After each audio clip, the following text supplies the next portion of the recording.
Okay, everyone, we're live. All right. Dungeon, what do you think about Wednesday? Look, it's a good place to get. Hey, everyone. Giving up at this point. So welcome again. Thanks everyone for coming. My name is Taha as always. Next week, thankfully, we'll have Zoha presenting, which will be nice. She's a very good, fantastic teacher. So today we're just continuing on with the exam that we started last week, which was the 2013 faculty released Women's Health, Children's Health paper. And today we're just focusing on the Women's Health section. Now this exam is actually quite straightforward. The questions are fairly easy. So we're going to, you have to trust me on that. So we'll just use these, this is an option to really go in depth and revise some of these topics, okay? Say it. Literally, because I love bubbles. So good. Okay, so we shall get started. All right. So going right into it with our first question. Okay. So fan style incision, what do we use that for? C-section, and where do we usually do it? Stomach. So what would it be transversing? So if I was to draw an, sorry, that's not how you draw an abdomen. Where should I draw the incision? Below the umbilicus. Yeah, okay. So somewhere there. So this is where a fan style incision is. And there's a reason it is in that particular location. So we often call that the bikini line. So I actually don't know what the definition of bikini line is, but you can understand what it means. And it's also aesthetically pleasing to have the incision in that location because often it's covered by pubic hair or it'd be covered by your underwear. So it has a better cosmetic outcome than other incisions do. Okay, interestingly, you can also use a fan style incision for some orthopedic procedures. So some people who have a pelvic fracture, you can use it, especially when they have an acetabular fracture, you can use it in those situations. So we need to review what kind of incisions there actually are for a C-section, okay? So there's several here. So this picture is just your general overview, and then these are more specific ones. Okay, the first one, a low transverse incision is a fan style. So this is the one that we use. So that's why we call it a lower segment cesarean section. So that's our typical cesarean section. Now this one is a low vertical incision. So this one isn't as commonly seen. But what you notice is look at the position of the baby here and the position of the baby there. Do you notice a difference? It's breech position. So in some situations, we'd use the low vertical incision for a patient, for a baby if it's in an awkward position, such as breech. So that's a situation where you'd use it. And then finally is our classical incision, okay? So when would we use a classical incision? Because it's not used commonly these days. So when would we use it? So the answer is, in particular situations, you use it for an emergency C-section. So emergency C-section. And the aim there is rapid delivery, okay? So being able to rapidly go through all of those tissues, going straight into the uterus, can often have a quicker outcome. Saying that is still not particularly common, and you usually go just for the normal approach anyway, okay? Is it used in low-lying placenta? So in some situations, but I mean, low-lying placenta, I mean, the thing is that you need to have a C-section anyway. So in that case, you can still do a fan style incision. Because why is it faster to go with the classical? The same amount of layers, right? I'm not 100% sure, to be honest. Do you have to retract the ureter in the bladder? That's true. Yeah. No, I can't give you a straight answer. I'm not sure. Okay. Now, the other thing is that for a patient who's had a classical incision, that is a direct contraindication for what? VBAC. Okay. So usually they consider it to be a contraindication to having a VBAC. If you've had a classical C-section, contraindication. Okay. So next question. So what even was the answer? The answer, oh, sorry, rectus muscle. Okay, because we're going through the rectus muscle, that's why. Okay, episiotomy. Which structure is cut? Transverse perineal muscle, very good. Okay, so let's quickly talk a little bit about an episiotomy. Okay, now an episiotomy, what are some things that we need first before we can do an episiotomy? Analgesia. So what kind of analgesia do we use? Or if they have had an epidural, that's Yeah, so epidural. If they haven't had an epidural, sometimes you can do a spinal. But if they haven't had any of these, what's the quickest and most effective thing you can do? A pudendal block. Okay, so you can do a pudendal block. Very good. Okay, and let's look at this picture. So this picture is of different types of episiotomies you can do. So two most common ones. So what is the one that we usually do? This one or this one? Medial lateral. And what's the reason for that?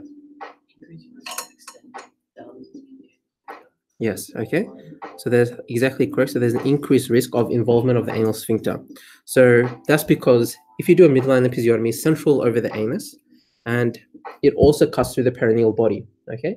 And so the perineal body is running in this location, and the perineal body is essential for continence and pelvic floor function. So in some situations, for example, if you have a precipitous birth, which is just a really quick birth, that risk further increases. And if you have a midline incision, there's a high chance that you're going to have involvement or you're going to have a complication from the episiotomy. Okay. Whereas if you do this oblique type of incision, instead you don't go through the perineal body, but instead what you're going through is that, so you're going through the vaginal epithelium, the skin, the transversus perineal muscles, and the bulbar sponginosus. So those are the muscles that you're going through, and you avoid any major trauma to the perineal body.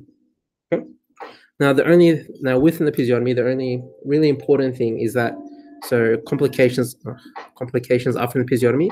So people complain of postpartum pain, okay, as you might expect with an incision, and also dyspareunia. Okay, now the reason for the dyspareunia is because you can have scar tissue forming where you've had the incision done. You can also have a little bit of dryness because you're affecting some of the glandular tissue, which is why some women complain of having difficulty or pain in sexual intercourse after having an episiotomy. Okay, next question. Third degree. internal. So what do you think? Very good. Okay. So what happened to the? No, you said, Yeah. you said that was an option. Just to the music.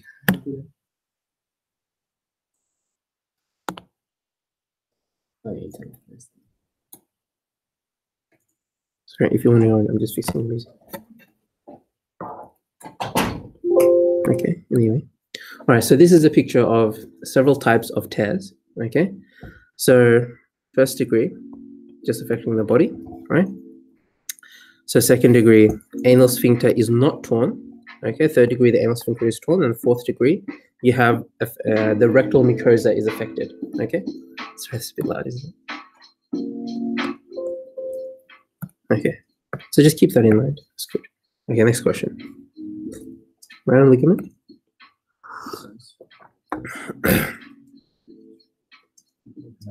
Yes, very good. Inguinal canal. All right. So this is a picture of the round ligament. Okay, so it's this blue structure here that you can see running there.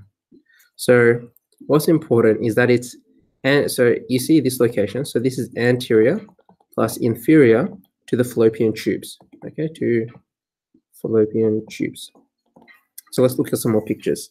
So this is a a laparoscopic view, and we're looking, and we're here, so we're looking down upon it. So we're looking down, okay? So what you see the body of the uterus there, and you see the round ligament that's located there. And exactly as the round ligament is described, is both inferior and anterior to where the fallopian tube is. Okay, do you see that? So you see how the fallopian tube is on top, so superior, okay? And It's more posterior to the round. yeah, and more posterior, okay? So we're going to use this opportunity to go through a little bit of anatomy of, yeah. Oh, there's one more thing I wanted to point out to you. Okay, so one more thing is, you see this structure here, which is the medial umbilical ligament. What is the medial umbilical ligament? Does anybody know? It's where your no. So this is obliterated. Okay, so it's a remnant. It's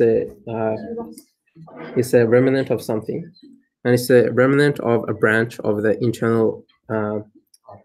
It's the anterior branch of the internal iliac artery. Yes, so the umbilical artery. Now the reason it might be umbilical, I need to check actually. It is. Now the reason that's important is because the internal, so the anterior division of the internal iliac gives off several important branches, including branches to your uterus. Okay, so what can happen in somebody who has distorted anatomy? So distorted anatomy, and you can't identify where the vessels are on a laparoscopic view. What you could do is you can pull on this ligament, and that will help you to identify where those other branches are because they all have common branching locations. So because all of these branches are coming from the anterior division of the internal iliac, pulling on this ligament will allow you to identify where the other vessels are that are supplying the uterus and the other associated pelvic muscles, pelvic organs. Does that make sense? Okay. Is there anything else I need to tell you?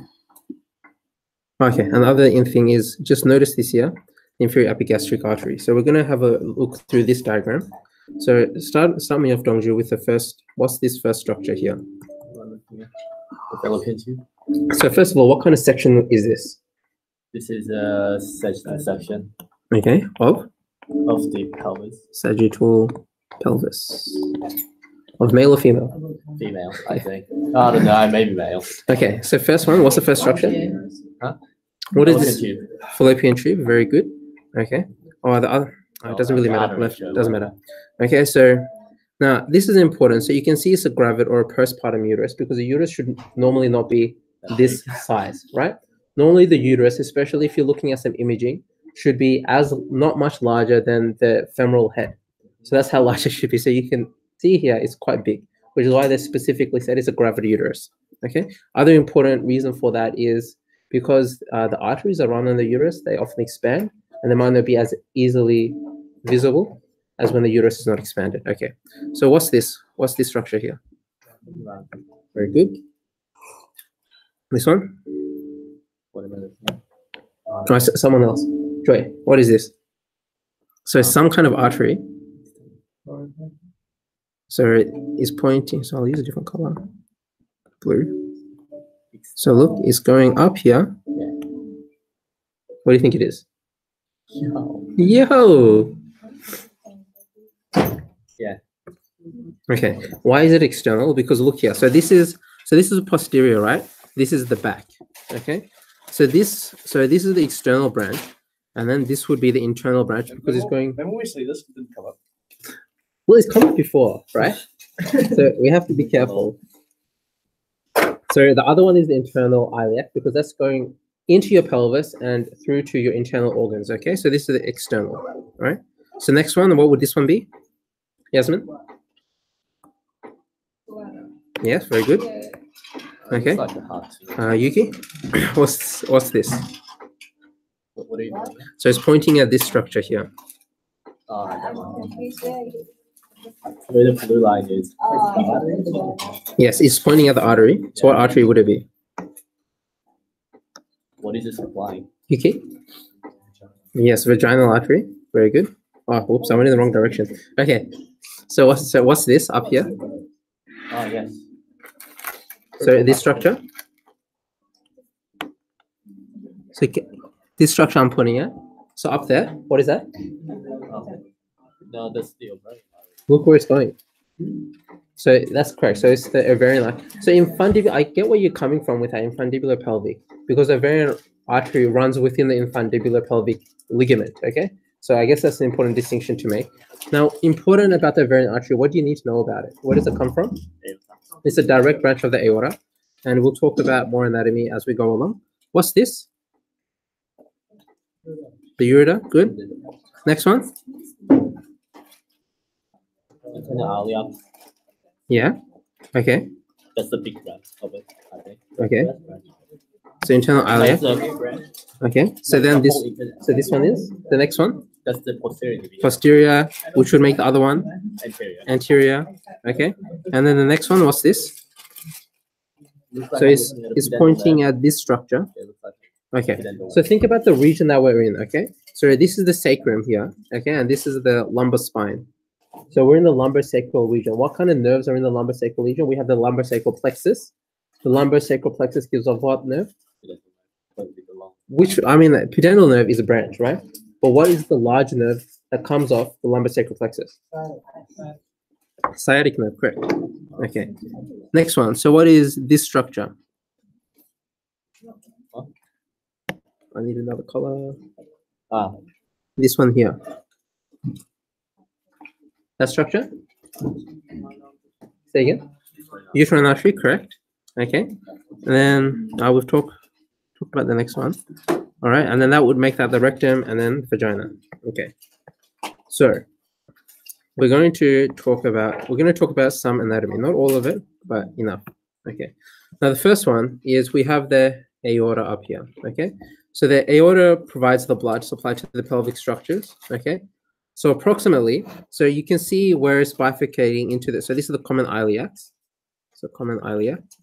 So this level is approximately L4, L5. Okay, where it's bifurcating. Now the reason that's important is because the umbilicus is also located at around the L4, L5 location. Also, just our surgical principle, the reason that we always use the umbilicus as a port for our laparoscope is because it's the location of the abdominal wall that has the shortest distance from the skin to the peritoneum, which is why it's a good location for a camera. Okay. All right, and the other reason is, like I've mentioned, so typically the bifurcation of the aorta will be located right under that level because that is also L4, L5. So I'll write umbilicus there. Okay. All right. Now, so on the right, so it's not in this picture, but on the right side of the aortic bifurcation, you would have the internal vena cava. Okay. So that is where the right and the common right and left iliac veins would join together, and that would go back to the heart. So important about that is during a pelvic or abdominal surgery, okay, if you're packing something, for example, for hemostasis, and you have blockage of those vessels, that might cause the patient's blood pressure to drop because of decreased venous return. So that's just another important thing to keep in mind. Okay, now the other thing is the external iliac. So let's talk about the external. Let's talk about external iliac for a second. Okay, so external iliac, it's not shown in this picture, but if this continued inferiorly, it would become what vessel? femoral. The femoral, okay? So that ultimately becomes the femoral artery, okay? So in the pelvis, the external artery gives off several branches, okay? One of those branches is the inferior epigastric artery, okay? Which comes off around the level of where it becomes a femoral artery. So around the level of the femoral ring. So it gives off that branch, becomes inferior epigastric artery, okay? That's another important thing to know. All right, and so I don't want to do that. So inferior epigastric artery, that runs between two particular layers. So between the transversalis fascia and into the space between the rectus muscle and the posterior sheath. And that's where it provides its blood supply. That's important because there's different other vessels that supply other layers of the abdominal wall. For example, your superficial epigastric artery. So that's, I'm not sure if it's unlikely to come up, but at least you know it. Okay. Now, if we now go into the internal iliac artery, so let's talk about the posterior division for a second. All right. So the posterior division. So another name for this artery is a hypogastric artery. Have you guys heard of that before? No? Okay. So it's called the hypogastric artery. And importantly, it has a few branches, but one of the important branches is the superior gluteal artery. Okay. I actually don't know why that's important. Well, it would go to your femur, your gluteal muscles. So I don't know what else to say about that. Okay. So that's superior gluteal nerve. Okay.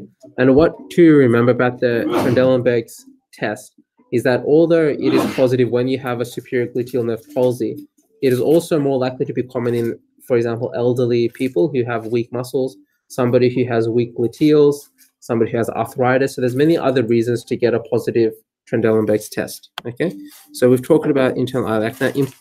Now, the most important vessel that we need to know is the anterior division. Okay, so the anterior division is important because that gives off what important artery? The uterine artery. So that gives off the uterine artery. Okay, uterine artery, it gives off the vaginal artery as well, and it also supplies the bladder. Okay, so the anterior division supplies your three major pelvic organs: your uterus, your vagina, sorry, not your rectum, and your bladder. So those three things. All right, and as we talked about before, tugging on the medial umbilical ligament will allow you to identify some of those arteries because they all have a common bifurcation. Okay. All right. Now, what else should I say? Okay. So one thing that I didn't mention is that the reason that you need to know about the hypogastric artery is that for somebody who's having a massive pelvic bleed, so if they're having hemorrhage for some sort, that is often the vessel that you ligate off first. Okay. Now, that will not cause any negative effects to any of the pelvic organs. It won't cause ischemia because you still have collateral flow through other vessels. So that's all. And then last one, so ovarian artery is up here. Where is it? So the ovarian artery. So the ovarian artery, right from the aorta. Okay. Now, important to know is the veins. Okay. So where do the veins return? So the right side and the left side. They both have different places that they go back to. Where does the right side go? Straight back into the IVC. Good. And the left side? into the renal veins. Yeah, okay, into the left renal vein. Okay. Now, as Kieran said before, the ovarian artery runs through the infundibular pelvic ligament. Okay. So infundibular pelvic. Okay. And we'll see the importance of that lever later. So it runs through that ligament, which is also called the suspensory ligament. Okay. So two names for it. So that means that the ovarian ligament, which is another ligament for the ovaries, is just responsible for keeping it attached to the pelvic wall. It doesn't have any vessels running through it. Okay. All right. So now this picture. So this is the difference between somebody who's having a hysterectomy with their ovaries preserved and somebody who's having a hysterectomy without their ovaries preserved. So in this one, they're having, so ovary anterior removed. So they're having a salpingo, I think there's 2 O's there, oophorectomy, okay? So in this case, what happens is that they staple the infundibular pelvic ligament because this contains the ovarian artery, okay? In this case, so where it's being conserved, okay, they're keeping it, only the ovarian ligament, which doesn't have any vessels, is stapled, and you maintain the infundibular pelvic ligament, so you still have vasculature running to that location. Does that make sense?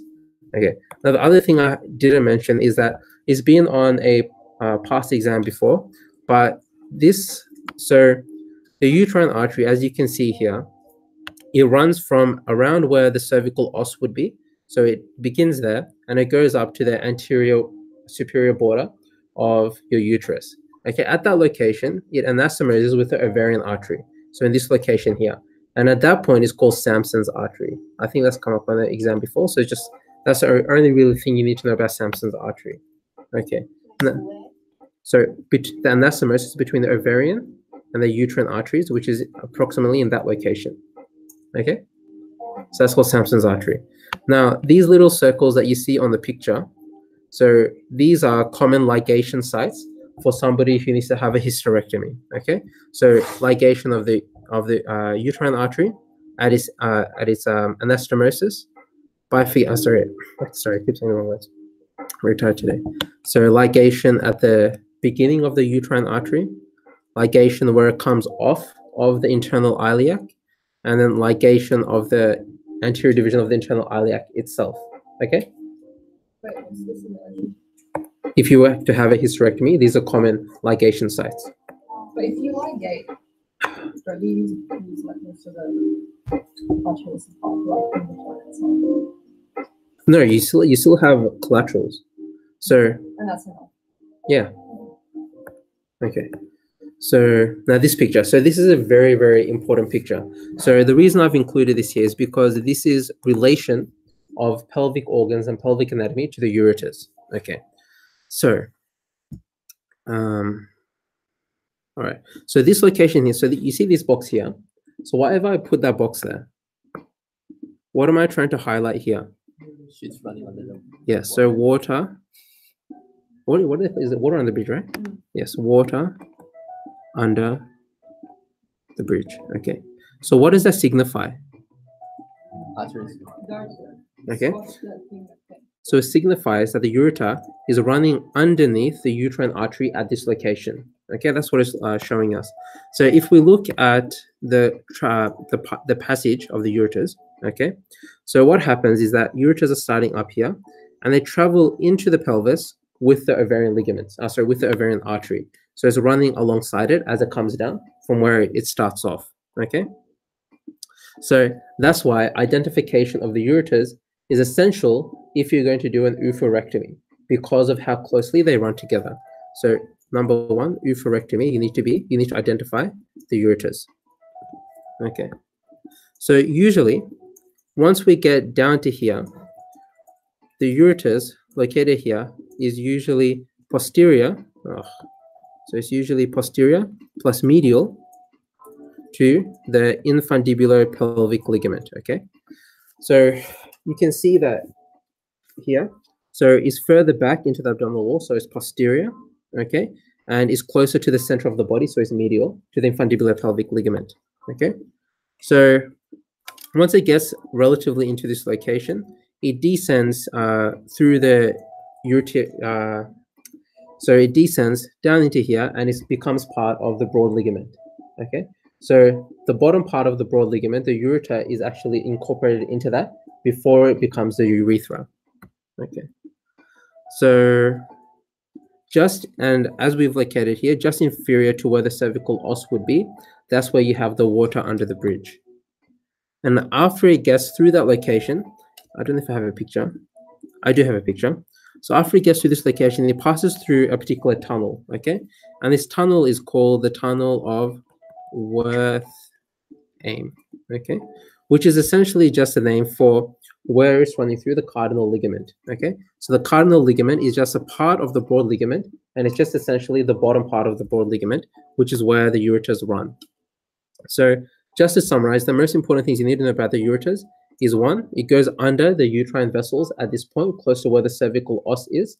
So that's why if you're doing something like a vaginal hysterectomy or something of that nature, you need to be very careful because the uterine artery, as I told you, starts at the cervical os, and at that location, the ureter will be passing underneath that artery, which is why it's very important to identify. Okay, so we've done with anatomy, so we'll move on. So simple question, first line drug for PPH is what? So let's quickly go through this list. So oxytocin, what is that used for? So I'm just asking first line indications for these medications. First line, okay, induction. What else? What's the first line indication? Third, that's important. Okay, that's an important word. Not expectant, active management. So expectant would be you're not doing anything. Okay, active management would be you're using oxytocin, and it's very indicator. So third stage, active management. Okay, and how much would we give in that situation? 10 international units, and how would we give it? IM. Okay, ogometrin. When do we use that? PPH. Okay, as a first line agent. Okay, so we've answered the question there. First line. Prostaglandin E1. What is that? That's misoprostol. Misoprostol. And when do we use misoprostol? Okay, but what's the first line indication for it? Okay, good. Okay, so I'll just write maybe right top. Okay, and also you can use it in miscarriage. Okay, if you're going to use medical management for miscarriage. Okay, so ogometrin. So first line, how do you give it? What's the dosage? Okay, so I'm gonna keep the 250. Okay, 250 micrograms. Yeah, micrograms IM / Okay, how much IV? 250. Okay, IV. Now, misoprostol dose. So let's talk about miscarriage, because that one is one that you'd probably expected to be able to counsel a woman on. 400 milligrams twice. Oh, 800. Are you sure? So how do we give misoprostol? What's the route that we administer it in? Oh. You're sure? Yeah.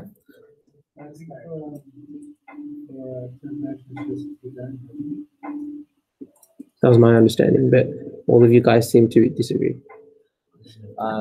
Never seen a Okay, so to my knowledge, it's usually 5 tablets, okay, which equates to, I think, 1 gram. That is either PR or per vaginally. Okay, but we'll check that up. Okay, clomiphene. You don't need to know the dosage for that. Don't worry about that. Nor, okay, but actually, sorry, we don't. So not dosage, but first line indication. So ovulation induction. And what would that woman likely have? Okay, PCOS. Okay, tolbutamide. We can take misoprostol by now as well. When do you use it? For miscarriage. For miscarriage. Okay, so Because I just looked at the. and what's the dose? 800 milligrams. Because I've just got the I think like the official website counseling thing, and it says. Okay, we'll have a look up. vaginally or by mouth. It's on prompt, so we'll have a look. Okay, tolbutamide, first line indication. Okay, what is tolbutamide?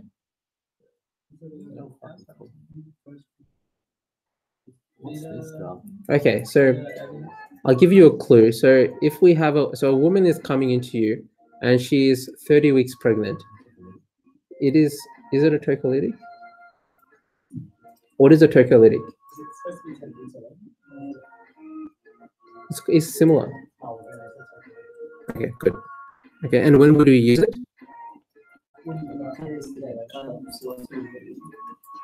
Okay, what's a more common reason we'd use it? Say again? Okay, so what I'm trying to get at is that when you're trying to do an ECV, external cardiac version, okay, when you're trying to rotate the baby around, we need to give something that's going to relax the uterus. Otherwise, it's very difficult for us to actually move the baby around in the uterus, so we usually give a tocolytic. Now, I'm starting to doubt myself. Please check if tolbutamide is actually a tocolytic. I'm pretty sure it is. Yeah. So ECV is essential, but I'm not sure it's actually first line for when you're trying to load them with load a baby with steroids. I'm pretty sure it's nifedipine. Yeah, but I'm just wondering. I want you guys to know first line indications. So usually for an ECV, tolbutamide would be used. Libido log. So in a women's scenario, where are we using it? Preeclampsia. Okay, and what dose would we use? I don't know either. Okay. Okay. Methyl-dopa. So again, I don't know the dose, but what is the first line indication? Third line for PET. Okay, good. So we also use it for PET. Okay, it's specific for pregnancy, but you can also use it in other situations. Levonorgestrel. So if we're just talking about first line indications. Yeah. Okay, so emergency. Still not first time. Guys, I just looked up tolbutamide and it says it's for diabetes. Tolbutamide. Yeah, like it actually says it's for diabetes. Okay, check up the class. Okay, what's prostaglandin F2 alpha? Yeah, that says nothing. What is it? It's First generation potassium channel blocker. sulfonylureas, oral hypoglycemia. Yeah. just wondering. Okay, so It's omega law. let's cross that out. Omega law. Wait, let's just keep it but change the spelling. Yeah, why don't we do that? We'll call it tolbutamide. I always thought it was a tocolytic. Yeah, Maybe No, they Maybe put they it just in, they put in there deliberately, of course. Okay. What's prostaglandin F2 alpha? It's part of the pH management. So you do it after like this hospital, you've taken the theater. Yeah. Okay. Good. Yeah. Oh, I was just looking at that. There is all in constant. Okay, so this is directly from prompt. So first line for PPH is ergometrin. Okay. Now another alternative first line medication is sintometrin. which is oxytocin plus ergometrin. Okay, it's not on this list, so therefore it's very easy for us to pick what the answer is. Ergometrin. You have a question? F2 alpha is tinophosphate, so the induction of later one, not Did I say that? someone was saying injecting alpha. No, you use it. Not tinophosphate, but prostaglandin F2 alpha. No, you use that for PPH as well. It says here tinophosphate, which is for induction of later. The different drugs from Maybe the Calpros. PGE one. Maybe the PGE one. Copycross, I think. I think they're the same. Yeah, so I think it's the same. prostaglandin F2 No, alpha. misoprostol and carbiprostol are different. Except for instance, Okay. There's two different prostaglandins. There's prostaglandin F2 alpha. and So, prostaglandin P. Yeah, prostaglandin F2 alpha is not used for induction. That's used for termination. Yeah. Okay, well, we'll come back to it. So first line ergometrin. Now, important things to know about ergometrin is everything here. Okay, so this one. So avoiding women with hypertension. So anybody who has high risk of hypertension, for example, somebody with preeclampsia, you usually are very careful and you don't give them ergometrin. Okay. The other thing is that one of the most common side effects is nausea and vomiting. So as well as in some situations, as well as giving them ergometrin, you'd also give them an antiemetic at the same time. Okay. Now, if a patient, so a contraindication for using it, if they have retained products. So if you think that is the cause of the PPH and it's not atony, then you wouldn't use ergometrin as well. All right. Now, for PPH, do I have it on the side? Okay. For PPH, before all of this medical management, what things are we going to try? Where's all Yes, beautiful. Okay, doctors, A, B, C, D. That's always number one. So what other very conservative things can we try? Okay, fluid resus. So this is essentially your primary survey. Okay, you're trying to figure out what the problem is. So fluid resus. Okay, so for every unit of blood that's lost, you want to give 3 times that amount in crystalloid fluids. Okay, now there's a reason for that. There's 3 types of fluids that are commonly used. So we have crystalloid. Okay, crystalloid. We have colloid, and we have blood. Okay. Now the reason for the rule that is 3 times is that only 1/3 of this typically stays in your intravascular space and the rest gets lost. For a colloid, 2/3 of it stays in the intravascular space, and for blood, all of it will stay in your intravascular space. Therefore, if I've lost 1 liter of blood, I need to give 3 liters of saline. So I need to give 3 liters of saline. But another important thing is that for all of these, you always order 3 bags. So you always order 3 bags. Now the reason for that is that blood comes in 300 ml bags. So essentially 300 times 3 is nearly 1 liter. This comes in 500 mils, I guess, 500 milliliter bags. And this comes in 1 liter bags. So that is the reason why for 1 liter of loss, we give 3 liters of fluid. Does that make sense? Okay. All right. Now, if a woman has lost more, so if you think that she needs more than 4 units of blood, then you start your massive transfusion protocol. And during all of this time, you'd be sending a cross match and getting a group and hold in case she deteriorates and you need the blood straight away. Okay. So other important things is, so you want to move the bed down. So move head of bed. You want to give oxygen. Okay. You want to continue observations. So just simple things. All I'm trying to get at is don't forget to say these things in your OSCE. Okay. Exactly. Call for help. All these important things. So this is here for just for your reference, and it's just a flow chart I made last year. So the reason I'm putting this here is the way I practice for a potential PPH station was to make my own kind of mnemonic and then to write it down as a flow chart so that I'd be able to easily verbalize it if it ever came up in an OSCE. Okay. So for example, what I can say is, in terms of managing this lady, I'd first consider fluids, the vitals, and then I'd assess the cause. Okay. And then depending on the cause, I'd go down one of these pathways. So I've just, and then these are other important things. So assessment and calling for help. So all of these are really important. So if we look specifically at what specific management we need to do, the answer is look on prompt because it's very, very clear. So we won't dwell any time on this. Maybe we'll dwell a little bit of time on it. Okay, so 10 international units. So usually how it goes is you do all of your, most common cause is atony, right? So you always try your conservative therapy first. So you bimanual fundal massage, because you're trying to get all of that blood out of the uterus. Okay, a urinary catheter can often stimulate the uterus to start to contract, and then applying some suprapubic pressure. So you want to say all of these things, and then you want to go into your medical management. So ergometrin is important, symptometrin. So 10 units is for your management of third stage expectant, and you want to run 40 international units over 4 hours in the 1 liter of Hartmann's. Okay, the reason for that is symptometrin. So oxytocin is what I'm trying to say. Oxytocin has a longer length of action than ergometrin does, so that's why it's important to have that bag up. Otherwise, just giving them the ergometrin, so the IV/IM as we talk about, and you do need to know all of the dosages for PPH, and then misoprostol if none of that works. So 1 gram is 5 tablets. Each tablet is 200 milligrams. Usually you put it either per vaginally or per rectum. They're very easily identifiable tablets because they're sort of like I think they're either pentagon or hexagonal, but they have very cool edges, so you can tell exactly what they are.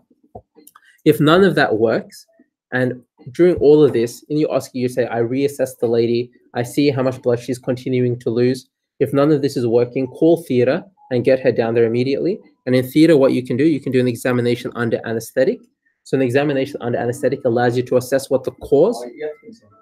You have to get consent. Okay, and yeah, that's very important. So when you're getting consent for an examination under anesthetic, at the same time, you get consent for a hysterectomy. Okay, that's just what they recommend. So examination under anesthetic, exactly as Kieran said before, in that situation, we can use PG F2 alpha, okay?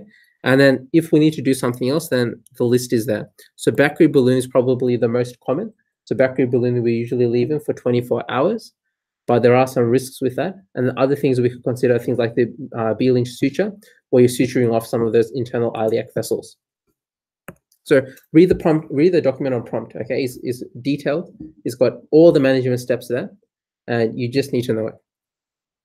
Okay, so we know this one, an estrogen antagonist, clomiphene. Okay, so let's quickly talk about clomiphene, how it works, and how you would counsel a woman in the infertility station. I find it very difficult to imagine that you need to explain clomiphene, but at least understanding the basics is always going to help. So clomiphene citrate. Okay, so important things. So the question says that it's an estrogen antagonist. The reason it's an estrogen antagonist is because it's a SERM. Okay, so much like the one we use for breast, so tamoxifen is a SERM. It inhibits the estrogen receptors up here, whereas in clomiphene's case, it inhibits estrogen receptors down there. Okay, now we'll talk about why that works. All right, so pituitary gland. Okay, so pituitary. So this senses the low levels of estrogen. Okay, so sensing the low levels of estrogen, it causes it to increase the amount of FSH that it releases. And FSH stimulates egg production. So stimulates egg production. So egg production in this case refers to the production of follicles. So it causes follicles to develop within the ovaries. All right.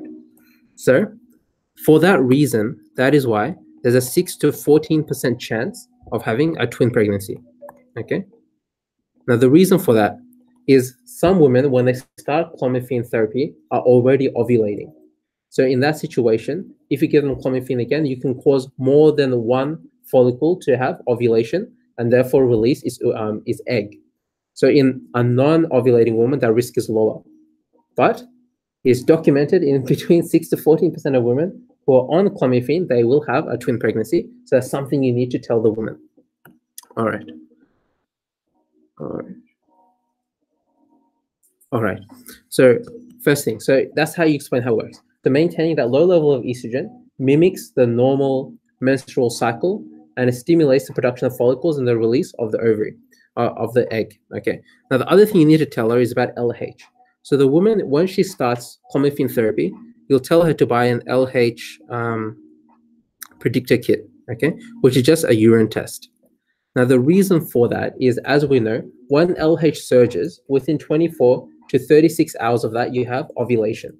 So 24 to 36 hours, you have ovulation. And the reason that's important is because that's when you tell the woman to have sex, because that increases her chances of getting pregnant in that period. Okay, so clomiphene. So if it doesn't work in the first cycle, then you increase the dose for the next cycle. So typically women, so around 95% of women, so 95% will get pregnant within 6 cycles. And you progressively increase the dose per cycle. All right. All right. All right. So erase all ink on slide. So if we were to draw a timeline, okay, so typically day 14 is your LH surge, okay, and therefore ovulation will occur usually by the 16th day. So day 1, when you have the heaviest menstrual bleed, so menstruation, so heaviest menstruation, so we'll call that day 1, okay. So usually by day 3, so day 3 to day 7, that is the period where they take the clomiphene, okay. So they take the clomiphene within that period to stimulate follicle production. And then if it's successful, then you just go on with the LH predictor kit. All right. All right. So does that make sense? Okay. Now, the only other thing we need to talk about is complications.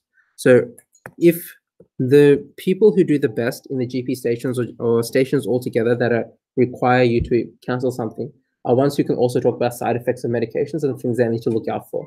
So with clomiphene, what are the biggest side effects? Yes, twins. What else? So that is true, but it's a very rare side effect. What is the most common side effect? Is nausea. Okay, so nausea, because that's a side effect of having increased estrogen itself. Now, ovarian hyperstimulation syndrome is correct. Okay, so does anybody who knows what ovarian hyperstimulation syndrome is? Okay, so ovarian hyperstimulation syndrome is a syndrome, so that means it's a constellation of symptoms. And the reason it happens is you have multiple luteinized cysts, okay? So because when you're on clomiphene, and especially at the higher dosages, so as they get longer and longer into clomiphene therapy, you have more follicles being produced. And not all of those, well, very few of those follicles will actually release an egg. So that means they'll become luteinized follicles that release LH and the such. So because of that, that causes the ovaries to become enlarged, okay? Becomes enlarged. And when it becomes enlarged, it becomes hypervascular. And the hypervascularity from a really big ovary is what gives you all of your symptoms. So the symptoms of ovarian hyperstimulation syndrome are bloating. So bloating due to third spacing of fluid, okay? Abdominal pain because you have irritation of the peritoneum from fluid that is being released from the ovaries, okay? So gain of weight, again, because of fluid. In serious situations, so the most down the continuum of severity, some people will have a pleural effusion and shortness of breath. So all of the symptoms of ovarian hyperstimulation syndrome are due to third spacing of fluid. And that is due to the fact that the ovary gets very large and it becomes hypervascular and then hyperpermeable. All right. So usually what the woman will complain of is just some discomfort, okay? Discomfort and fullness. And that might give you an indication that she might be having ovarian hyperstimulation syndrome and she needs to stop. Now, the only other very rare side effect that is also a clear indication for stopping clomiphene right away is visual changes, okay? So some people on clomiphene, they can develop spots in their vision. And if that happens, it's very rare. If that happens, you need to stop clomiphene straight away, okay? So they'll come into you and they're complaining of seeing spots in their vision. So that's what it means. So visual symptoms are an indication for stopping it straight away. Okay, misoprostol, talked about it? Yes, okay. So that's correct. So F2 alpha is dinoprost. Okay, so dinoprost, what it does, so that prevents the corpus luteum, okay? So corpus luteum is that, so if this is a follicle and it's released this egg, and the follicle is left by itself to produce progesterone, okay? So progesterone. So this is a corpus luteum. So what dinoprost does, it prevents the corpus luteum from making progesterone. And because progesterone is needed to sustain the uterus as well as the placenta, you use that for an abortion, okay? All right. So I think what you were talking about before, Roland, was for somebody who wants a medical termination of pregnancy, we often give them misoprostol in many situations, even when we're doing a suction DNC. The reason for that is dianoprost works positively with oxytocin, okay? So it causes oxytocin to be released.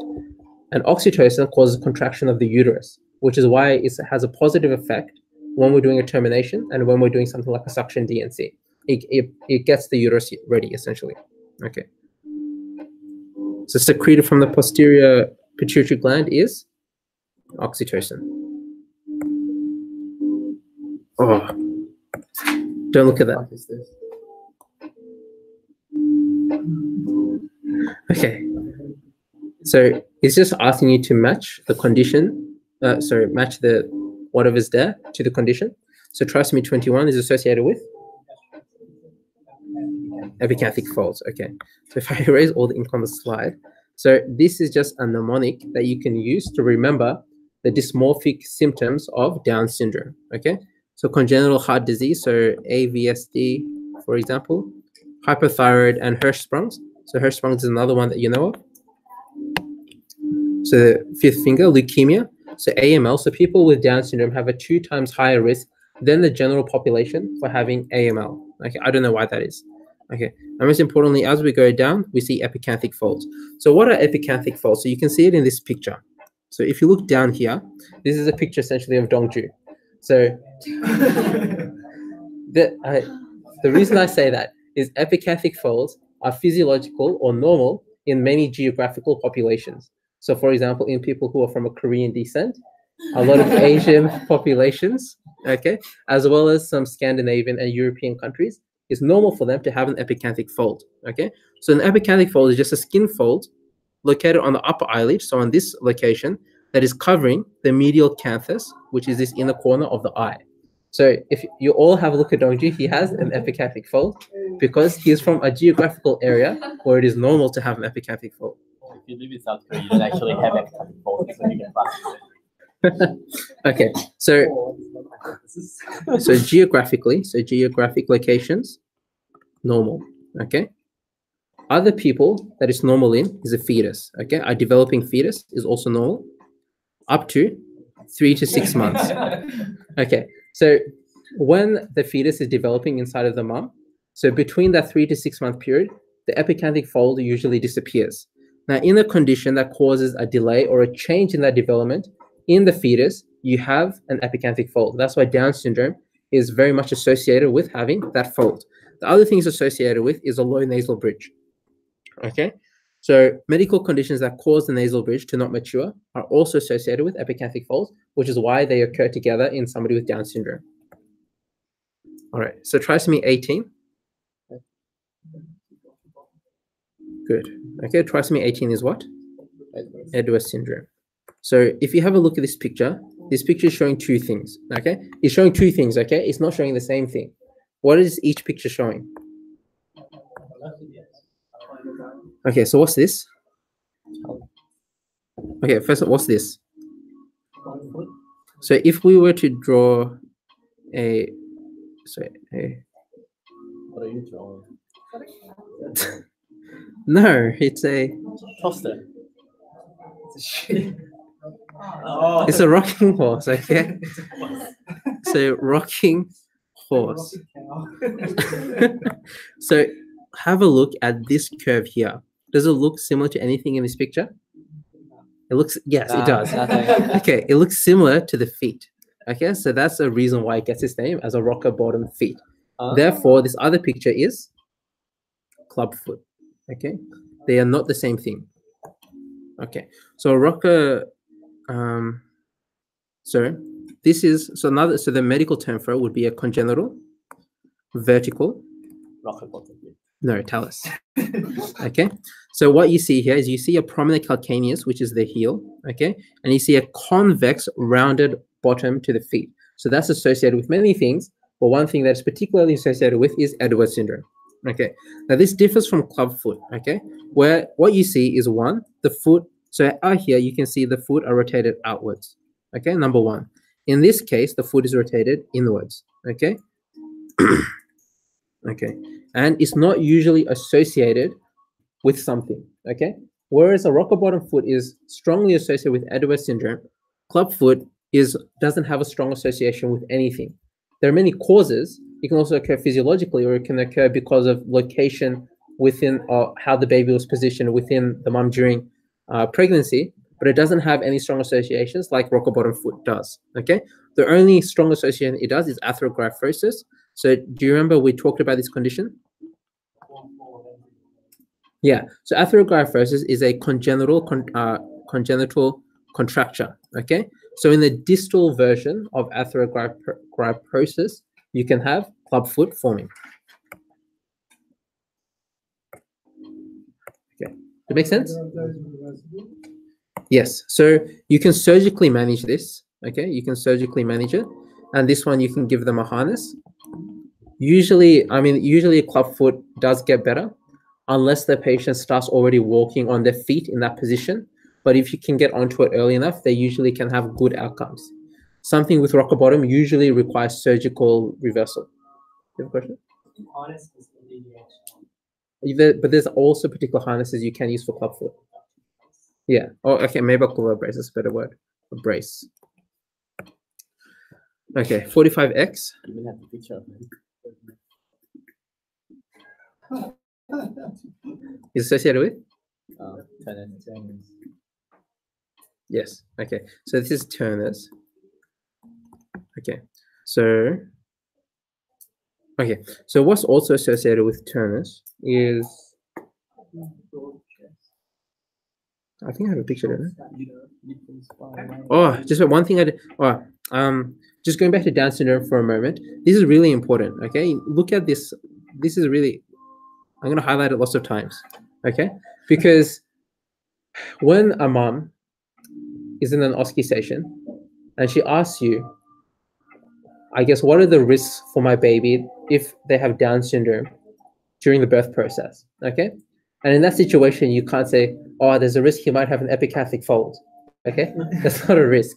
So what they're referring to is, what kind of symptoms do you get in the neonatal period? And common for Down syndromes are these things. So hypertonia, okay. Hypoglycemia is also very, very common, and feeding problems. So they'll have a delayed onset for breastfeeding. And these are the kind of things that you need to explain to the mom. Now, the reason this is included here was because I'm pretty sure that's a question in the Gareth and Weston OSCEs. And it's there's a high possibility that Gareth Weston OSCEs are used for your real OSCEs. So that's why it's important to know. Okay, so Turner syndrome, very similarly, Turner syndrome can present, or it changes how it presents depending on what stage of development you are. Okay, so intrapartum, a vast majority of patients have miscarriage. Okay, so most chromosomal abnormalities result in a miscarriage, and that is actually the most common cause. Other than being unknown, the most common cause for miscarriage is some kind of chromosomal abnormality. So most chromosomal abnormalities result in a non-viable pregnancy. So the reason that we have aneuploidies or chromosomal abnormalities that are born was because of luck, or it wasn't significant enough for them not to be born. Okay, so majority do miscarriage. In the neonatal period, what you notice is the baby is very edematous. In childhood, they're very short, and adolescence, they have a failure of the onset of puberty. Okay, so and with Turner syndrome, other than having coarctation of the aorta, which is coarctation, another very common cardiac defect they have is a bicuspid aortic valve. Okay, so bicuspid aortic valve. Now the reason that they're important is because only the mitral valve should be bicuspid. So this means that during development, there's 3 leaflets of the valve. So 1, 2. I didn't, did I? Okay, so there's the leaflets of the mitral valve. So in this situation, those 2 have fused for whatever reason. Now, normally, that doesn't cause any side effects and should be asymptomatic. And interestingly, this information is straight from Wikipedia, so take it with a grain of salt. It's the most common congenital heart defect, having a bicuspid aortic valve. But what can happen as the patient grows older, they can get, not stenosis, they can get calcification, okay, which can cause aortic stenosis or worsening of those symptoms. All right, so this is just some spot diagnosis of common or features for particular chromosomal or genetic disorders. So what's this one? So this is a sixth finger. Okay, so we call that polydactyly. And in what condition do you see polydactyly? Okay, so this is seen in trisomy 13, which is Patau syndrome. Okay, now this picture is showing something called radial. Now this one might be hard for you guys to get, but it's called radial dysplasia. Okay, so I'll tell you a little bit about this child. So say it's a 13-month-old child, and they're presenting to the ED with bronchiolitis, and they have a pansystolic murmur. So I'll also tell you that the patient didn't have an anus when they were born. Okay, when you do an auscultation, you hear the murmur, so therefore they have some cardiovascular abnormality. Okay, they have trouble feeding, and you look down in the throat, and they have esophageal atresia. What do you think this patient has? Yes, this is vectoral. Okay, so this is a vectoral association. Okay, so what does V stand for, Kieran? Yes, vertebral anomalies. A, anorectal, which is why the patient didn't have an anus. What's C stand for? So cardiovascular. Okay, what does T stand for? So tracheoesophageal fistula. Often they have. What does O stand for? Esophageal atresia. Okay, R stands for renal/radial abnormalities, which is why they get radial dysplasia. Okay, and then L stands for limb defects. So that's a vectoral association. Okay, now this next picture, what you notice is one, low set ears, which is not necessarily, it doesn't tell you exactly what it is, but it'll also tell you that they have an ejection systolic murmur that is heard loudest at the right upper sternal border. So what's located there? Say again. Okay, left upper sternal border. Yeah, so they have pulmonary stenosis and they have low set ears. Does anybody know what this is? Well, you also look at this as well. So his neck looks a little bit abnormal. There looks like there's some skin folds there. So webbed neck. So what is this? Noonan, okay? So Noonan is called the male version, so male turnus. But it's all clear that that's Okay, it's a male turnus regardless. Okay, now this next picture. So biggest thing here is this, okay? So the baby has macroglossia, okay? Macroglossia, and it's not evident in this picture, but often they also present with microcephaly, okay? So macroglossia indicates that they're having some kind of overgrowth. So the condition is an overgrowth disorder. So what is a disorder that you know is due to overgrowth? Beckwith-Wiedemann, okay? So B with Beckwith-Wiedemann syndrome. Okay, now this next patient is very clear that they have something called micronathia, okay, which is an underdeveloped jaw, okay. They were born, and they instantly, as soon as they were born, they're having some trouble with breathing, especially when they were lying down. When you got the patient upright, it resolved a little bit, okay. That's because they have a posterior tongue. Does anybody know what this is? Yeah. Yes, okay. So this is a Robinson syndrome. Okay, very good. All right. Yes. So what's this? This is Prader-Willi. Okay. Now again, you need to know the timeline. Okay. So there's a few ways that it presents. So as a neonate, yes, as a neonate they present with hypotonia. Okay. Then as they get older, they get insatiable hunger, which is why they develop type 2 diabetes and metabolic syndrome. Now, Prader-Willi is part of a set of conditions, okay? So these set of conditions are due to methylation problems. So I've already forgot what methylation is, of chromosomal 15. And methylation problems of chromosome 15 has 3 conditions under it, okay?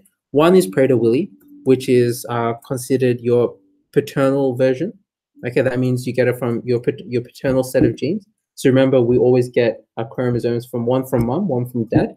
So if we get a defective one from dad, a methylation problem, then we get Prader-Willi. If we get it from mom, what do we get? Angelman syndrome. And then there's another one where you're completely screwed, and that's called Tay-Sachs disease. Okay, so that's also a problem with the methylation of chromosomal 15. But it's not associated particularly with it. I forgot to put these pictures as animate. A bit like. Don't look. Okay, so uterus is at the level of the umbilicus at which week? Okay.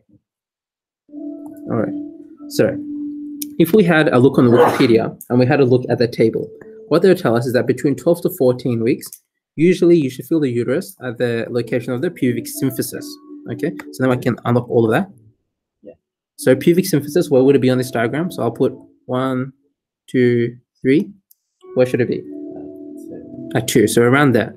Okay, pubic symphysis, 12 to 14 weeks.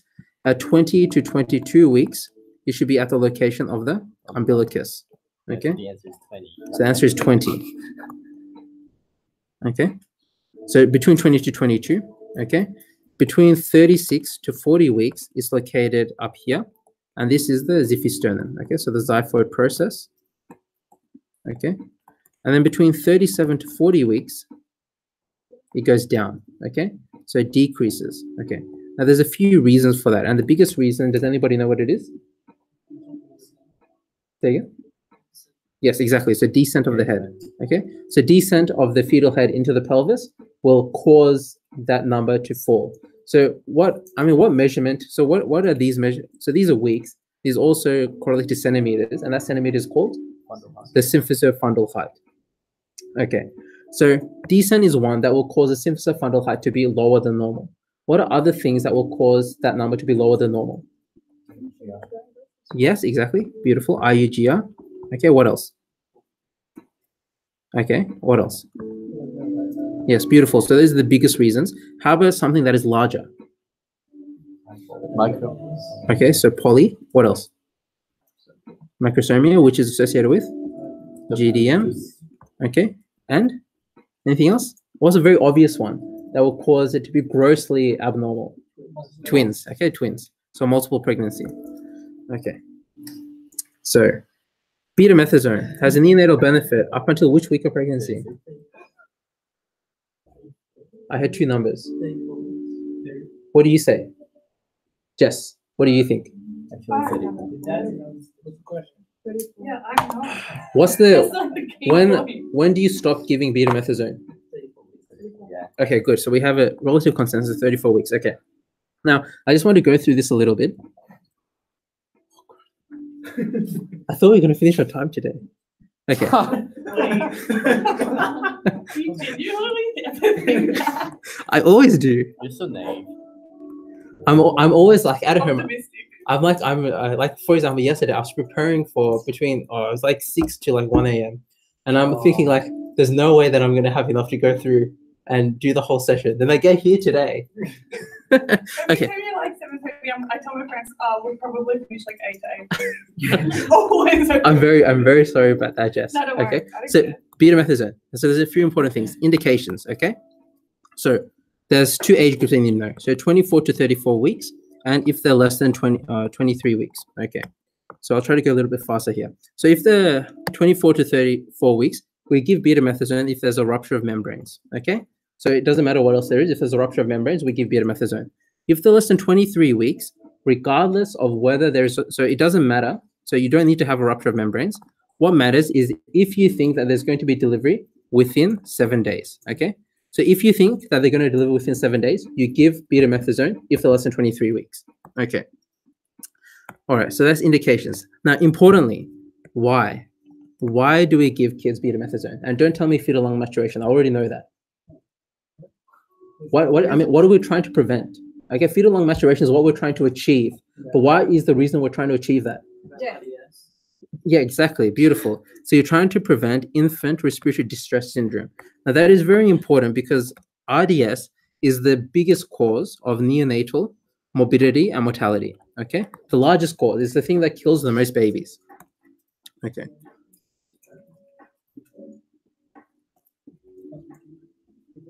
Okay, so if you're doubting it, so RDS is the primary cause of neonatal morbidity and mortality. Okay, so why do infants get RDS? So surfactant, that's one reason. So surfactant deficiency. What else? Not necessarily. Well, the other big reason is, as we said before, immature lung development. So those are the 2 reasons.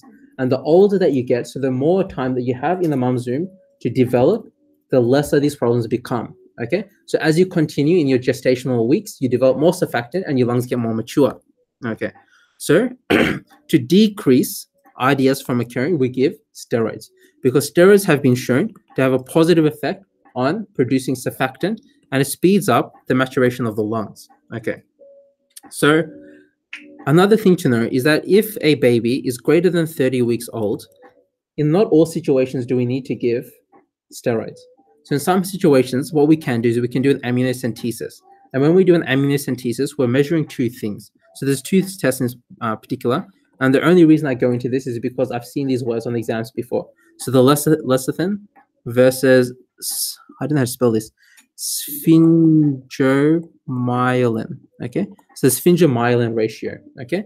If this ratio is less than 2:1, it indicates that the neonate's lungs are not mature yet, and you need to give steroids.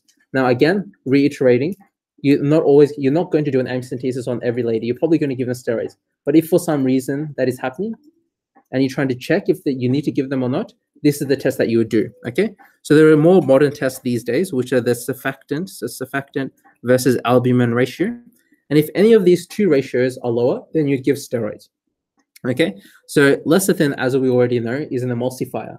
So the emulsifier, so it's a surfactant. So that is the type of surfactant that we have in our lungs.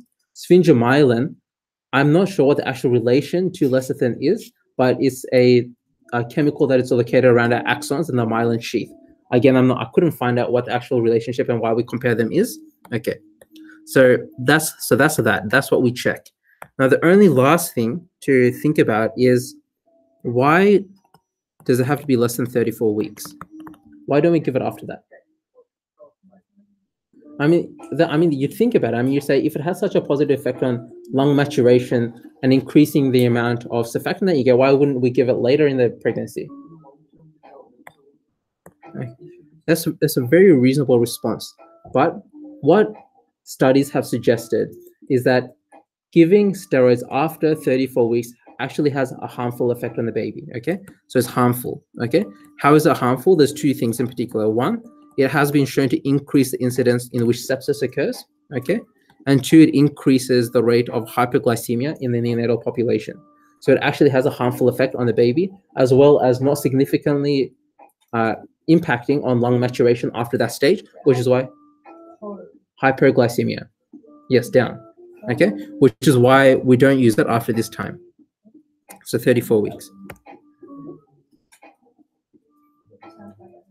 Okay, so the uterus can first be felt abdominally at which week? 12 to 14. Okay, so if we go back to our little Wikipedia table, so 12 to 14 is when we can feel it at the pubic symphysis.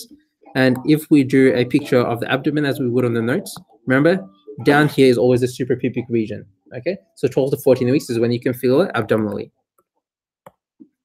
Okay, so miscarriage is defined as what time? 20, okay. So I actually asked Dongju to ask his consultant about why is this the case? You're asking Frank's consultants. Yeah, and I couldn't find a definitive answer as to why 20 weeks is used as a cutoff. There's a few potential reasons. Okay, so number one is that it's just a Hugh classification using 24 weeks. Okay, a second one is that apparently, why is 20 weeks? And apparently in Australia, viability of pregnancy is considered after 24 weeks. So that is when you consider a pregnancy to be viable. Before that period, the viability is between 0 to 10%. And after 20 weeks, even in Australia, a birth is considered stillbirth rather than miscarriage. Okay. So other than that, I'm not 100% sure why 20 weeks is chosen as the cutoff. But it's just something you should know. Oh, miscarriage management. Okay. Okay, so imagine we're in the OSCE session, okay? OSCE session. Now, I know I've told you before, there's a lot of things you need to talk about. Today, I just want you to give me, as quick as possible, dot points, what exactly you're going to tell the woman her options are.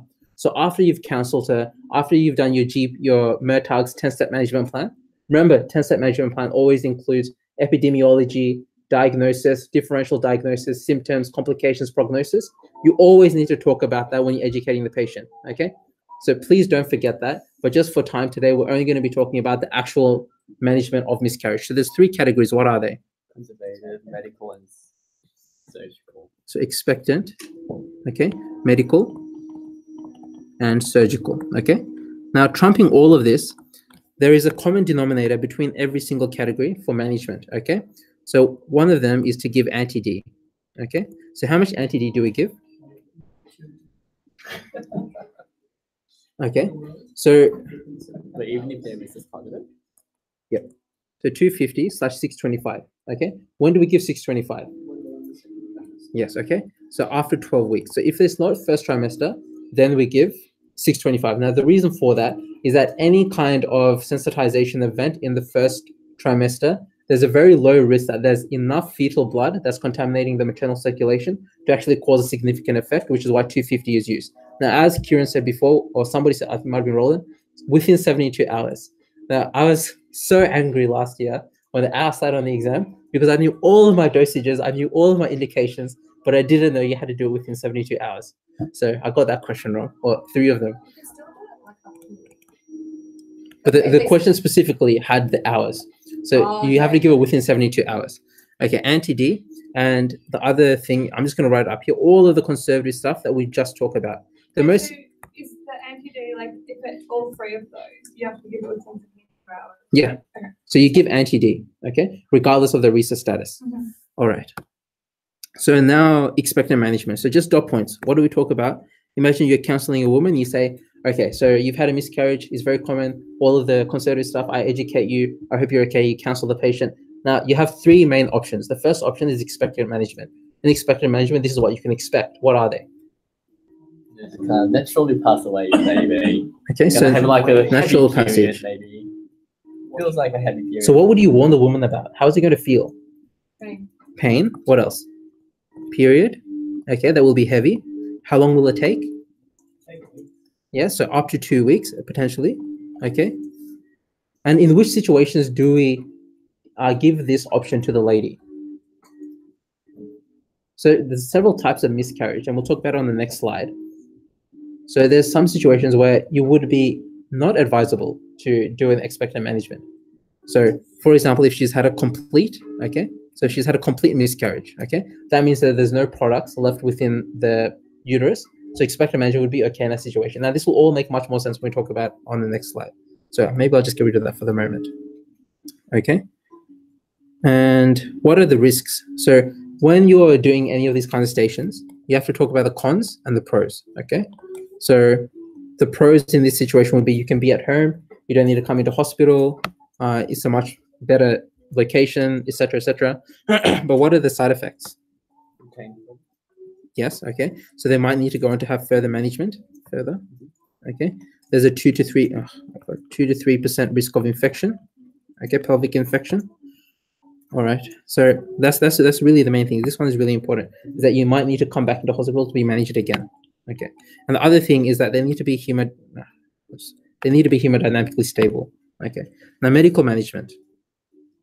So medical management, first of all, you need to ask the woman if she's willing to come back. Well, any of these, anything except surgery, you need to make sure the woman is okay to come back into hospital, to have blood tests, and to also have further management if need be. Okay, so medical management, what do we use? What do we tell the patient? So what medication? Miso. Okay, so my notes say that is per vaginal, 4 tablets. Okay, 4 tablets. Now I know some of you said that is oral, so please check that up. Okay, so this allows the uterus to expel the products, because remember we talked about misoprostol causes a release of oxytocin. They both cause contraction of the uterus. So expel the products.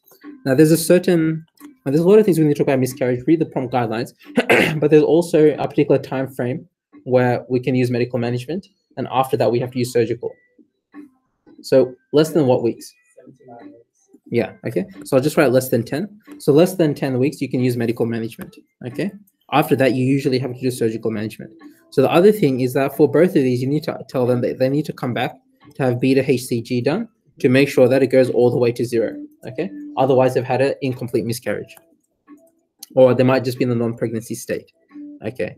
Now, misoprostol, remember, to get the maximum marks in OSCE, you have to know what the side effects are, okay? So, or what the cons are, so bleeding, cramps, fevers, chills, etc. There's lots of things that can happen, but otherwise it should be okay. Misoprostol, I think, can give you a headache, especially, and it can make you feel a little bit lightheaded. All right. So misoprostol. They some situations, but I can't remember where. You might also give them mifepristone, which is similar in how it works. Okay. Surgical. With the less than 10 weeks, that would provide expectancy for I'm not 100% sure. You can do expectant for any week, I believe. But please check that out. But medical, less than 10 weeks. After 10 weeks, you have to do surgical. Okay? Or usually less than 13. Anyway. Yeah. So less than 13 weeks. Okay? So if it's greater than 13 weeks, then you need to do an abortion, termination of pregnancy. Okay? So surgical management, what comes under surgical? Suction. So suction D and C. What else comes under there? Suction D plus C. Oh, well, okay. Suction D and C is the only one you need to know about. Okay. So what would you tell the patient? We'll knock you out and we'll take care. So for this, you need to talk about that before, during, after, contraindications, indications, risks. So it's essentially an explanation station that's done within 30 seconds. Okay. So most important things is, for example, you'll have some miso before you go into surgery. You'll have some anesthetic. You can't drive home. You might expect some bleeding. There might be some infection. You might have a reaction to the anesthetic. You might get Asherman syndrome. You might not be able to get pregnant again. It's like there's a lot of things that you need to talk about. So just look it up. Okay. So if they're greater than 13 weeks, other than doing a proper termination of pregnancy, or what I'm trying to get is that you need to induce labor if they're getting to a certain stage. But you also have the option of doing a D&E, okay? Rather than D&C, it's the D&E, so dilation and evacuation, okay? So in that situation, you prime the cervix with misoprostol to allow it to dilate and to soften a little bit, and diclofenac, which prevents muscle spasms, and then you try and scrape out some of those contents, okay? So just know miscarriage management back to front. The best way to learn it is not by reading prompt, it's by going to clinic. Because when they go to clinic, exactly how they explain it to the patient, you will be expected to explain it in that way to your patients in the OSCE. So I can't stress that enough, is that often clinic is the best way to learn all of these skills, okay? So go to a miscarriage clinic and go to a menopause management clinic and you'll learn all of your skills right there for those 2 sessions. Okay, so types of miscarriage. So we'll do it as quickly as so who can tell me some categories? So threatened, what else? Incomplete and complete. Yeah, just wait. So threatened, there's inevitable. So I'll write complete and incomplete first. So complete, incomplete, and then missed. And then there's a few other ones. So what you're talking about, so ectopic pregnancy, molar pregnancy, and blighted ovum, these are other causes of a miscarriage and other things that you should know about, but you should know about how it's classified, okay? So let's talk about threatened miscarriage first. So threatened miscarriage, so this is when your body is showing symptoms that you might have a miscarriage, okay? So that means that you might have some, so I'll just write PV bleeding, okay? You might have some abdominal pain. You might have some contractions, okay? So you have symptoms that you might be having a miscarriage, but you're not certain, okay? So in this case, the cervix, importantly, the cervix is closed, okay? So cervix is closed. So you haven't actually passed any products of conception. So this is very common, and 90%, so 90% of these women will have a normal pregnancy, okay? So normal pregnancy. And less than 3% will have a miscarriage. What happens to the percentage? I don't know. Complicated pregnancy. Okay. So all you need to do for these women is surveillance. So management is surveillance. Make sure they don't get worse, okay? And reassurance, okay? So inevitable miscarriage happens after a threatened miscarriage, okay? With or without warning. So usually what happens is that the vaginal bleeding increases. They have an increase in the amount of contractions, okay? And most importantly, yes, the cervical os is open. So open, so the cervical os, open os. So that's what differs it from a threatened miscarriage. Inevitable, cervical os is open, so it's inevitable that those products of conception will come out. Okay. All right, so complete miscarriage. What does this indicate? Miscarriage and no retained product. So all products of conception have passed. Okay, so that's what it means. All right, so how does it present therefore? So what are the symptoms? So we get in the early pregnancy, we get again vaginal bleeding, etc., etc. So how do we diagnose this? So on ultrasound. So when this woman comes into the hospital and she tells you that she's had heavy vaginal bleeding, when you do an ultrasound, we should be indicating pretty much all of these women, except maybe an inevitable miscarriage, in the threatened miscarriage. In all of these women, you do an ultrasound and you show no products of conception located within the uterus. And in that situation, you can diagnose a complete miscarriage. All right. So, so what also might happen is you might, with all these women, you do a beta HCG, and what you'll see is that it drops very quickly. Okay, there's no fetal heart activity when you do a Doppler, etc., etc. And the management in that situation is conservative. All right. So incomplete. So this is when all right, all. So not all of the protocol of conceptions have passed, only some of them. Okay. So the alls that have vaginal bleeding, cramps, etc., etc. And in this situation, you need to do a DNC. Okay. So this would be a clear indication for doing surgical management of pregnancy if they have an incomplete, which means that the baby is not alive, but when you do an ultrasound, there's still some products in there, so you need to do a suction DNC. You can, but suction DNC is usually the best, and that's what usually most women go for, because the thing is that when you're talking about pros and cons, you always tell them for the surgical side is definitive. Okay, you're 100% sure, well, 99% sure that all of the products have come out and that you don't need any further management. So I've heard like a common concern with the GNC that reduce scraping or because of agents of pregnancies. That is true, but the risk is still very low. Okay, all right. So then the miscarriage is just found incidentally. Okay, so this is when the woman thinks she's pregnant. She comes in for a routine ultrasound, and you see that there's no products that are located within the uterus. Okay, so continuing on, so aneuploidy screening, nuchal translucency before which week? Okay, now there's a reason for that, so less than 14 weeks. Okay, so nuchal translucency is what we do for our maternal serum, so that's our first trimester combined screening test, that kind of thing. Yes? So complete, the woman will have vaginal bleeding, she'll have cramping, she'll have all of the symptoms like she's going into labor. In miscarriage, she still thinks she's pregnant, but there's no baby in there. No, I thought you have like a sac with just no fetal pole, like on ultrasound. That's different. So that's a blighted ovum. So blighted ovum can often happen with a miscarriage, but it's a different thing.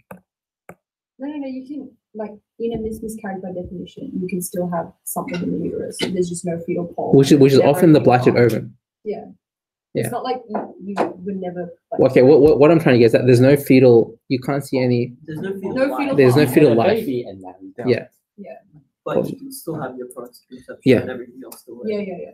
Okay, so for this one, so nuchal translucency is measuring one thing, and that's measuring edema. Okay, so it's measuring edema at the back of the neck. So at back of neck. Now the reason you get this is, for example, someone with Down syndrome or somebody who has a dysmorphic feature that causes the nuchal translucency to be abnormal is that they have an impairment of development. Okay, so development does not happen normally, and when development does not happen normally, the lymphatic system. So the lymphatics also don't develop normally. So that prevents normal drainage of the fluid from the back of the neck into the lymphatic system. Also concurrently happening at the same time is that before 14 weeks, you have high placental resistance in the vessels, okay? After 14 weeks, the baby or the fetus has developed enough where the lymphatic system, despite whether they have Down syndrome or whatever, the lymphatic system has developed to the point where you no longer get that nuchal translucency, you don't get that edema, and the placental resistance has dropped, which is why 14 weeks is required, and you need to do the ultrasound before that. Okay, so screening. So very quickly talking about screening, there's two options, okay? So we have NIPT, okay? Or you have your maternal serum screening plus ultrasound, okay? That's the categories that it falls into, okay? So NIPT, there's a few differences that you need to tell the woman. This one costs $500, whereas this one costs somewhere in the realm of $150 to $300, depending on which service you go with, okay? So NIPT has, does anybody know a name or a trade name for NIPT? Harmony, okay. So harmony is what everybody knows of, but harmony is actually only one type of NIPT, okay? So there's several. So there's Percept. Now you don't need to know this. I'm just doing this for your interest.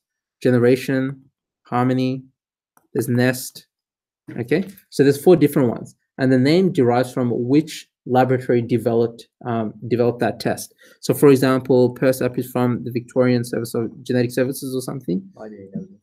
My consultant, my GP taught me this. So Generations from Dorevitch, okay? Harmony is from Melbourne Path, and Nest is from Monash, okay? So by saying Harmony, you'll actually probably just confuse the patient. So what you should be saying is that you want to have non-invasive prenatal testing, and there's several options available to you. All of these test exactly the same thing. However, the one from Dorevitch is cheaper. I think it's a bit cheaper. So that's the only difference. Okay, so what is NIPT looking for? Okay, so cell-free DNA is what it's called. So you do a maternal blood test and you look for DNA that is not the same as the rest of the DNA in the mom's body, which you presume to be the fetal DNA, and therefore you can do an aneuploidy screen with that. Okay, you can also add on a plus test, which is to look for sex chromosome abnormality. Okay, whereas maternal serum screening, so this is 11 to 12 weeks. Then 1 week later, you do the ultrasound. So before 14 weeks. So yeah, so AFP, so beta HCG, and PAP-A. Okay, PAP-A. All right. So what to tell the woman is that this has a 5% false positive rate. That's important. Okay, and usually you have to do this within the first trimester. If you don't do it within the first trimester, there's also second trimester screening available, which is the 5. So it has 5 things inside of it, and that tests for a few other things, including neural tube defects. Okay. Part of the first trimester screening. Sorry? Is AFP part of the first trimester screening? I don't think it is. I think it's only second. Yeah, I thought it was only Is it? What's included then? The nuclear transitions. Yes, so it's beta HCG, PAP-A, nuclear translucency, and maternal age. Okay, my bad. My memory is failing me these days. Okay, so the other thing is that if you're in an OSCE, I keep talking about OSCEs, but if you're in an OSCE and you're telling a woman about screening, you have to tell her that there's a reason we're doing screening, okay? The woman needs to know what she's going to do with that result, okay? If she has a high risk, is she willing to terminate that pregnancy, okay? So the point I'm trying to get across is that you're essentially wasting your money if you don't know what you're going to do with the result. So that's why it's important to make sure the woman knows that. So all of these are testing risk. If the risk comes back high, what are we going to do? You can opt for amniocentesis Or choreocentesis. Okay, what's the difference between them? Oh, one has the timing and the Yes, risk as well. tell me about the timing. Amniocentesis you can do it late. Later? Okay, so the importance of that is that if you offer a woman early in pregnancy a CVS, she has more options for an abortion, right? A termination of pregnancy. She can do it sooner rather than later. Okay, so if we look at this picture here, so this should explain exactly why the risk of miscarriage is higher with a CVS than it is with an amniocentesis. So amniocentesis is a transabdominal approach. You take some of the amniotic fluid there and you test those cells. Whereas a chorionic CVS is a per-vaginal approach, where you're actually taking cells from the chorion, which is why this is done between 10 to 12, okay? Whereas this one is 11 to 14, okay? Which is why that's done later and that's done earlier. Wait. Why? Okay, so if you do it any earlier than 10 weeks, then you further increase the risk of miscarriage, okay? If you do it later than that, you're no longer able to access the chorion to get those cells. So the risk of miscarriage is 1% with this one, whereas it's 0.5% with this one. You can understand that its risk is higher there because we're directly affecting those cells required for fetal growth. Whereas here, we're just taking cells from the amniotic fluid, okay? Oh my God. All right, so I promise this is the last major section. So Mrs. Williams, she's 49. Last period was 1 year ago. Therefore, what does she have?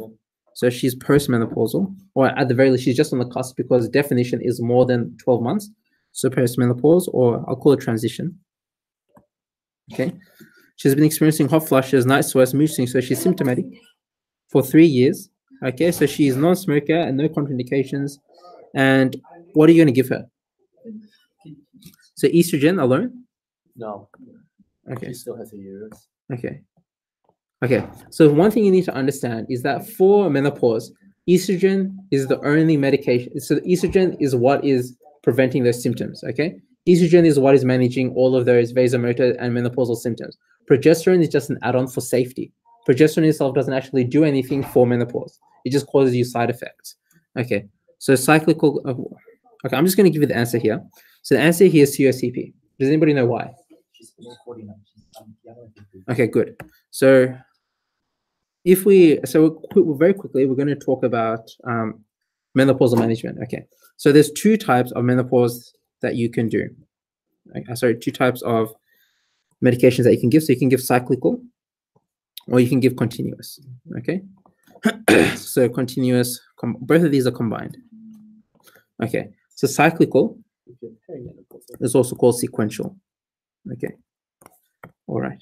Now both of these do exactly the same thing. Okay, cyclical or sequential, how do you give it? So you give estrogen. So I'm just going to write E. Okay, so you give estrogen for the whole. So I'll draw. So this is 0. This is 28. Okay, so you give estrogen for the whole time. Okay, and then you give progesterone for the last 14 days. Okay, 14 days. So this is the monthly method. Okay, if you do the 3-monthly method, you also give estrogen for the whole time, but you give progesterone for a total of 14 days over that whole time. Now, what is the benefit of doing cyclical? Is that you get a period, okay? So you get a normal period at the end of every month. You'd only do the 3-monthly method for somebody who has irregular periods, and they only get their period irregularly, so they get their period after the end of 3 months. That's when you'd use it. So these women get a period. So usually, you start a lady on cyclical therapy before you start them on continuous therapy. The reason for that is that if they don't start on cyclical therapy straight away, they have a higher chance of getting spotting and having irregular bleeding when they start continuous combined therapy. So the advantage of continuous combined is that you don't get a period, okay? So over a 28-day period, so 28 and 0, you give E plus P for the whole time, okay? All right. Now, the other thing to understand is that the COCP also does the same thing, okay, essentially. The way that the COCP differs from HRT is, one, yes, dose. Estrogen is the estrogen, okay? So in HRT, the estrogen is a naturally occurring estrogen, so estradiol, okay? Whereas in the COCP is ethinyl estradiol, which is a synthetic form of estrogen. That causes some kind of difference. And the higher dosages is also important, so HRT is not contraceptive, which is why you need a woman less than 50 years old to be on contraception. Okay, so this thing, so they don't have a period, so that's why continuous therapy is usually preferred by older women. Okay, so older women, they don't want to have a period, so you'll stop them from having a period by giving them continuous. So what HRT is trying to do is that it's trying to mimic these normal hormonal levels within our body. Okay. So that's why I put this graph here.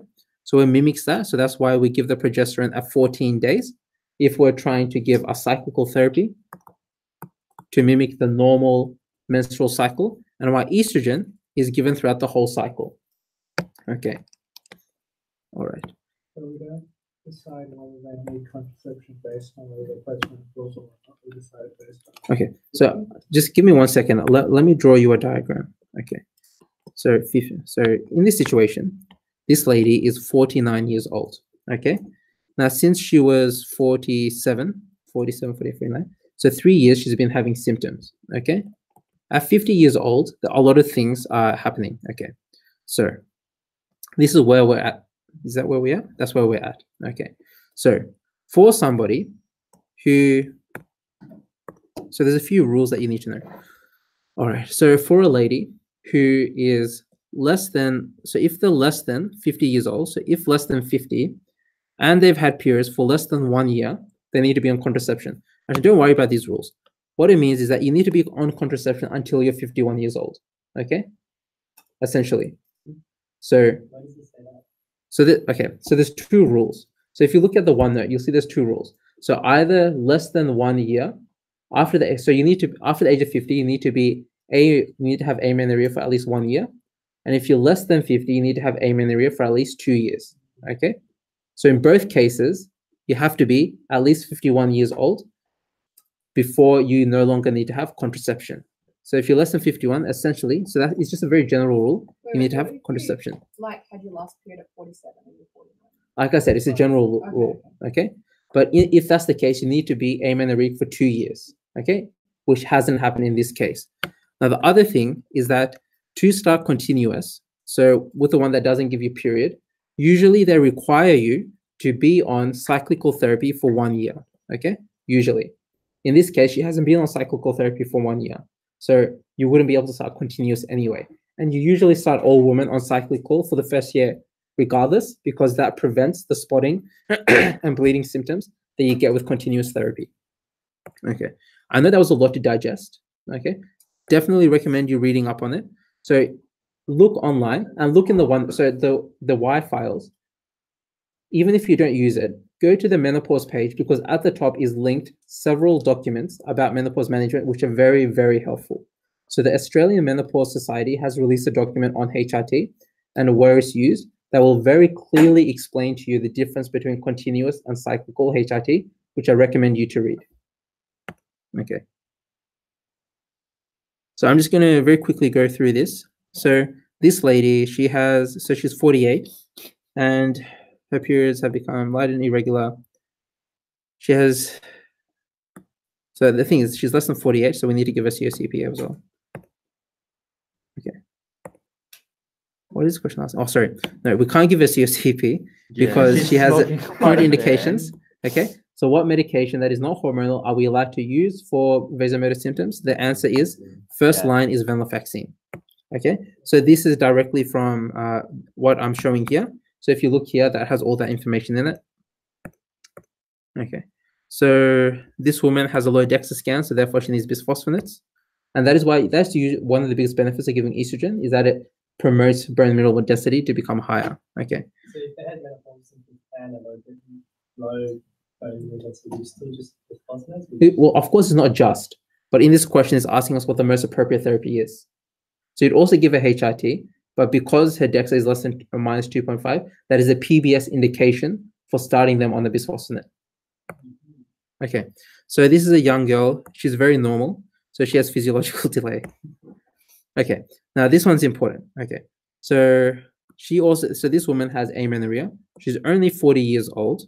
Her periods were previously normal. So let's think about how do periods occur: hypothalamus, pituitary, and ovaries. Okay, so in this case, her prolactin is normal. So it's likely that what is normal? Pituitary. Okay, because pituitary releases prolactin. Okay, so prolactin is normal, so it's not a pituitary problem. So estradiol is low, so that indicates probably the ovaries have a problem. FSH, you can't see that is high.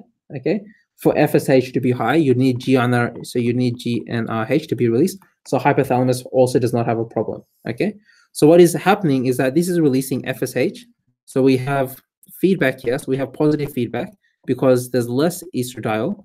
So what is a condition where all of that is working, but your ovaries are not working? Premature ovarian failure. Oh God, there's 30 questions left. So why don't we leave it there for today? I reckon that's a good idea. Okay. So, okay, we'll finish this one. Well, this one is simple. So she's had a DNC, therefore she has Asherman's. Okay. So that's a picture of Asherman's. So normally, so this is a hysteroscopic view of the adhesions. So it's when you're doing a laparoscope and you notice all of this white stuff, which should not be there. Okay.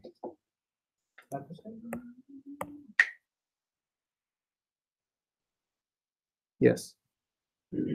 Sorry, hysteroscope, my bad.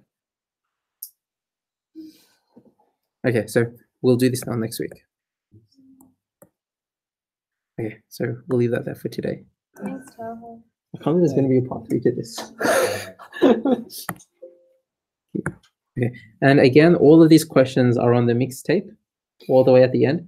I know I think there were some problems or something with people accessing it, so I'll repost the link.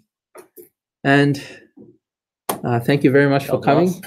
I always think these sessions are going to end early. It's never the case, and I apologize for that.